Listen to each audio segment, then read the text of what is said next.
Afternoon बच्चों, आज हम आपका जो चैप्टर है सेकंड चैप्टर तलाश, भारत की खोज बुक का चैप्टर है सेकंड, उसका जो लास्ट टॉपिक है जन संस्कृति, आज हम उसको पढ़ेंगे।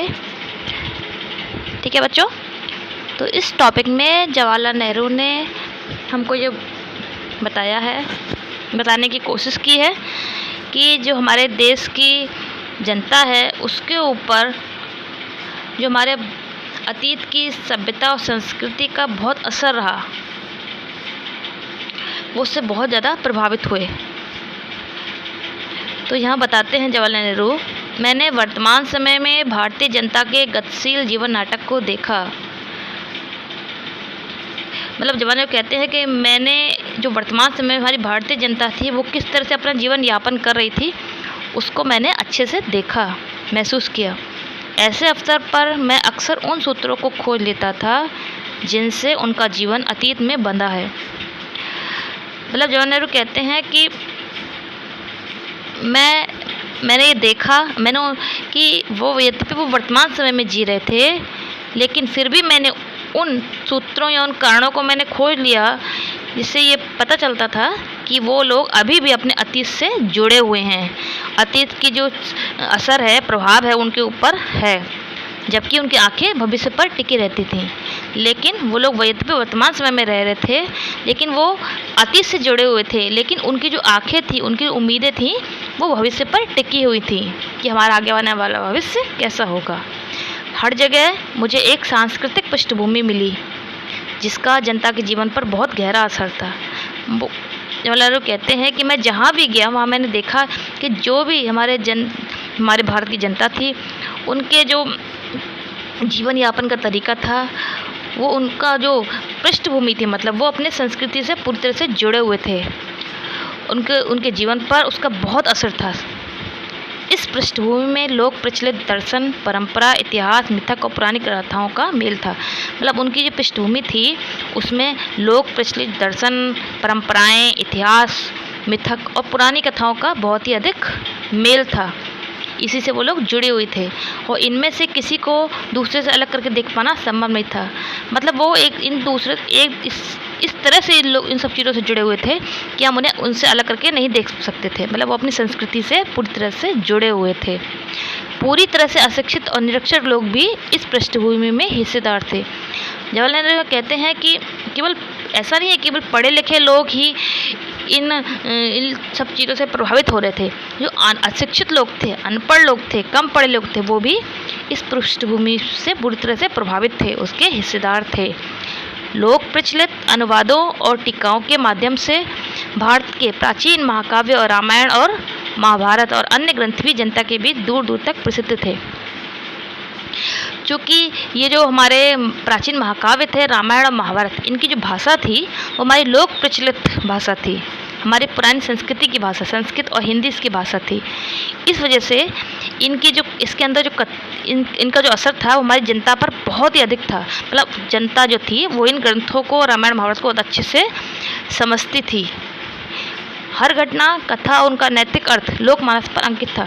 मतलब इन महाकाव्यों में जो घटनाएं, रामायण महाभारत में जो घटनाएं दे रखी थी, जो कथाएं थी, जो इसके अंदर उपदेश था, उसका हमारी भारत की जनता पर हमारी जनता के मस्तिष्क पर बहुत ही गहरा असर था और उसने उन्हें समृद्ध और संतुष्ट बनाया था। मतलब इन जो हमारे महाकाव्य थे, हमारे पुराने ग्रंथ, इनने हमारी जनता को बहुत समृद्ध और संतुष्ट, मतलब वो बहुत ही अधिक इससे संतुष्ट थे, इनको समझते थे, इसके ऊपर विश्वास करते थे।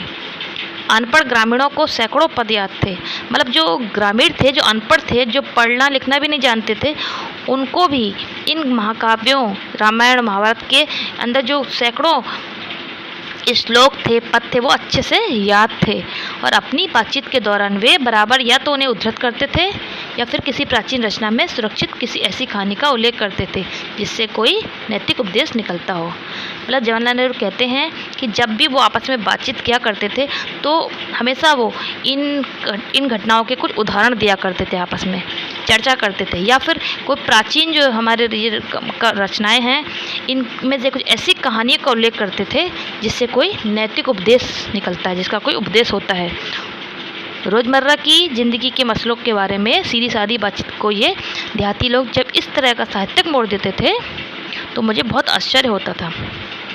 जवाहरलाल नेहरू कहते हैं कि मुझे जब मैं देखता था कि ये इतने सिंपल लोग, इतने सीधे साधे लोग जो पढ़ना लिखना भी नहीं जानते हैं, ये जब अपनी रोज़मर्रा की ज़िंदगी में इस तरह का मतलब इन महाकाव्यों के पढ़ कर उससे कुछ साहित्यिक मोड़ देते हैं, मतलब कुछ ऐसी साहित्यिक चर्चा करते हैं, ऐसा कुछ साहित्यिक उपदेश देते हैं, तो मुझे बहुत आश्चर्य होता था कि इनको इतना ये समझ में कैसे आता है, इतना इनके ऊपर ये प्रभाव कैसे है।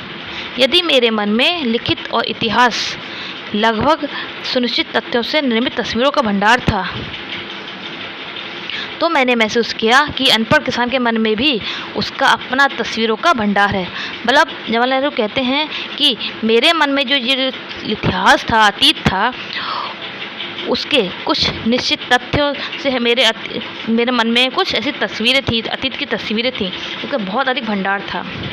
तो मैंने ये महसूस किया जो अनपढ़ किसान थे उनके मन में भी इस अतीत की तस्वीरों का कुछ भंडार मतलब समूह है, मतलब वो भी इन सब चीज़ों को जानते हैं, इन सब के ज्ञाता हैं। यह बात अलग है कि उनका स्रोत पुराण कथाओं एवं परंपरा महाकाव्य के नायक नायिका ही अधिक थे और इतिहास बहुत कम। जवाहरलाल कहते हैं कि मेरा जो मन में जो तथ्य थे वो इतिहास से संबंधित थे, लेकिन इनके मन में जो इन सब चीज़ों का जो ज्ञान था, स्रोत था, वो पुरानी कथाओं, परंपराओं और महाकाव्य के जो नायक नायिका होते थे उसका अधिक इनके जीवन पर प्रभाव था, इतिहास का कम था। क्योंकि मेरे मन में मेरे ऊपर इस इतिहास का अधिक प्रभाव था, जिस पर भी वह बहुत स्पष्ट होता था। इसके बाद भी यद्यपि उनके ऊपर इस सबके कथाओं के नायक नायिकाओं का ही प्रभाव था, लेकिन फिर भी वो इसको बहुत भली प्रकार से जानते थे। मैं उनके चेहरे, उनके आकार और उनकी चाल ढाल को ध्यान से देखता। जवाहरलाल कहते हैं कि मैं उनके जो चेहरा था, उनका आकार, उनका जो चलने का तरीका था, उसको मैं बहुत ध्यान से देखता था।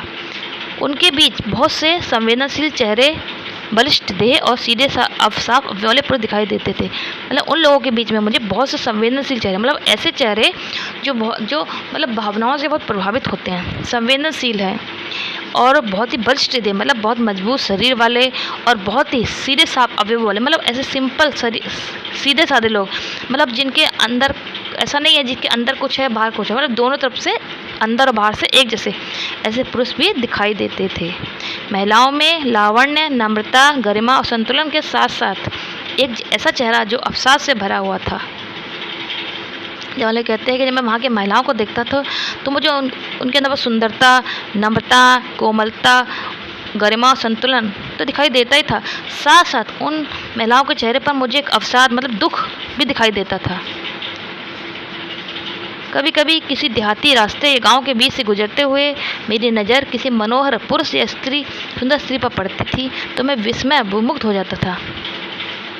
वे मुझे पुराने भित्ति चित्रों की याद दिला देते थे। तो जवाहरलाल नेहरू कहते हैं कि जब मैं किसी देहात या गांव के रास्ते से गुजरता था और मेरी नज़र जब किसी सुंदर पुरुष या सुंदर स्त्री पर पड़ती थी तो मैं बहुत आश्चर्य से उनकी तरफ विमुग्ध मतलब मोहित हो जाता था, आकर्षित हो जाता था, क्योंकि उन्हें देखकर मुझे वही जो मैं अतीत के चित्रों को, मेरे जो अतीत में मेरे मन में जो चित्रों की जो तस्वीर बनी हुई थी वही मुझे याद दिलाती थी कि मुझे वो देखकर, उनको देखकर वही सब याद आ जाता था कि वो अतीत के उन्हीं चित्रों की तरह हैं, दिखते हैं।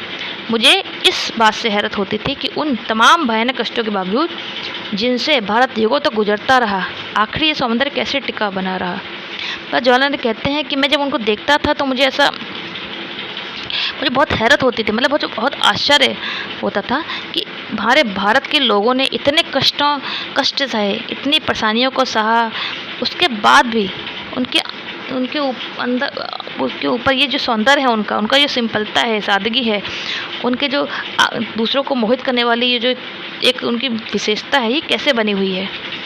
इन लोगों को साथ लेकर हम क्या नहीं कर सकते, बशर्ते इनके हालात बेहतर हों और इनके पास कुछ करने के ज़्यादा अवसर हों। जवाहरलाल नेहरू कहते हैं कि इन लोगों को जब मैं देखता तो मुझे ऐसा अनुभव होता था कि ये लोग कुछ भी कर सकते हैं। मतलब ये इतने अंदर से मजबूत हैं ये लोग कि ये कुछ भी कर सकते हैं, मतलब किसी भी काम को सफल कर सकते हैं। बस इसके लिए उनके हालात, उनकी स्थिति है, जो जीवन में जो उनकी परेशानियां हैं वो और थोड़ा ठीक हो जाए, मतलब उनके हालात जो हैं वो अच्छे हो जाएं और उनके पास करने के ज़्यादा अवसर, मतलब वो अभी इतने अपने दुखों में, अपने कष्टों में घिरे रहते हैं कि उनके पास इतना समय ही नहीं होता कि वो कोई और किसी और चीज़ में अपने जीवन को समर्पित कर सकें। इसलिए उनके हालात को बेहतर होना चाहिए। चारों ओर गरीबी और उनसे पैदा होने वाली अनगिनत विपत्तियां फैली थीं। मतलब भारत में जहाँ भी हम देखते थे हर तरफ गरीबी और उससे गरीबी से उत्पन्न होने वाली अनेक विपत्तियां, मतलब जब लोग गरीब थे तो उनके अंदर भ्रष्टाचार की भावना उत्पन्न हो गई, एक दूसरे के प्रति लोगों में आपस में स्वार्थ की भावना उत्पन्न हो गई। तो ऐसी बहुत सारी भ्रष्टाचार, ये सब परेशानियाँ थी वो पूरे भारत में फैली हुई थी और इनकी छाप हर माथे पर थी। और इस परेशानियों की जो छाप थी, असर था, प्रभाव था, वो हर व्यक्ति के चेहरे पर नजर आता था। हर व्यक्ति उससे प्रभावित था। जिंदगी को कुचलकर विकृत और भयंकर रूप दे दिया गया था। मतलब इतनी ज़्यादा भ्रष्टाचार हो गया था जिसके कारण जो लोगों की ज़िंदगी थी वो बहुत ज़्यादा खराब हो गई थी, नष्ट हो गई थी और इससे उनकी ज़िंदगी का जो तरीका था वो बहुत ख़राब रूप ले लिया था। वो बहुत ही ज़्यादा दुख में थे। इस विकृति से तरह तरह के भ्रष्टाचार पैदा हुए। मतलब ये जो गरीबी भारत के अंदर थी उसकी वजह से भारत में बहुत सारे भ्रष्टाचार, चोरी, डकैती, लूटमार या एक दूसरे को धोखा देने की प्रवृत्ति, सब पैदा हुए और इससे उसका लगातार अभाव और असुरक्षा की स्थिति बनी रही। और इसके कारण क्या हुआ, लोगों में आपस में असुरक्षा की भावना उत्पन्न हो गई। यह सब देखने में सुगंध नहीं था, मतलब ये सब चीज़ें देखने में अच्छे नहीं थे, मतलब ये सब लोग नहीं देखना चाहते थे। पर भारत की असलियत है, लेकिन लेकिन असलियत में भारत में यह सब चीज़ें थी। भारत में इतनी सारी परेशानियाँ उत्पन्न हो गई थी। स्थितियों को समर्पित भाव से स्वीकार करने की प्रवृत्ति प्रबल थी। लेकिन इसके बावजूद यहाँ के जो लोग थे वो इतने कष्ट होने के बावजूद भी इन सब चीज़ों को बहुत ही नम्रता से स्वीकार करने की उनके अंदर एक बहुत शक्ति थी। मतलब इन स्थितियों को वो लोग स्वीकार कर रहे थे, पर साथ ही एक प्रकार की नम्रता और भलमानस भी थे। लेकिन उनके अंदर इतने कष्टों और परेशानियों के बाद भी उनके अंदर एक नम्रता और भलमानस, मतलब एक अच्छाई थी। इसका कारण ये था कि ये हमारे संस्कृति और सभ्यता से जुड़, हमारी जो संस्कृति, हमारे अतीत की सभ्यता संस्कृति थी, उसने उनके ऊपर ऐसा प्रभाव था कि वो अपनी नम्रता को और अपनी अच्छाई को नहीं छोड़ सकते थे। जो हज़ारों वर्ष की सांस्कृतिक विरासत की देन थी, वही मतलब हमारे हज़ारों वर्ष की जो संस्कृति की विरासत थी, मिली थी उनको, विरासत में मिली थी, उसी के कारण वो उनके अंदर नम्रता और अच्छाई बनी हुई थी, जिसे बड़े से बड़ा दुर्भाग्य भी नहीं मिटा पाया था। मतलब कितने भी बड़े से बड़े कष्ट हो जाएं, कितनी भी बड़ी बड़ी परेशानियां पैदा हो जाएं, लेकिन फिर भी ये जो उनके अंदर की जो संस्कृति विरासत ने जो दिया था उनको विरासत में, वो उस चीज़ उनके अंदर से ख़त्म नहीं हो पाई थी। इसलिए वो अभी भी उनके अंदर अच्छाई अभी भी बनी हुई थी। ठीक है बच्चों, तो आज आपका ये चैप्टर ख़त्म हो गया है। इस चैप्टर के क्वेश्चन आंसर हम कल से आपको लिखाएंगे।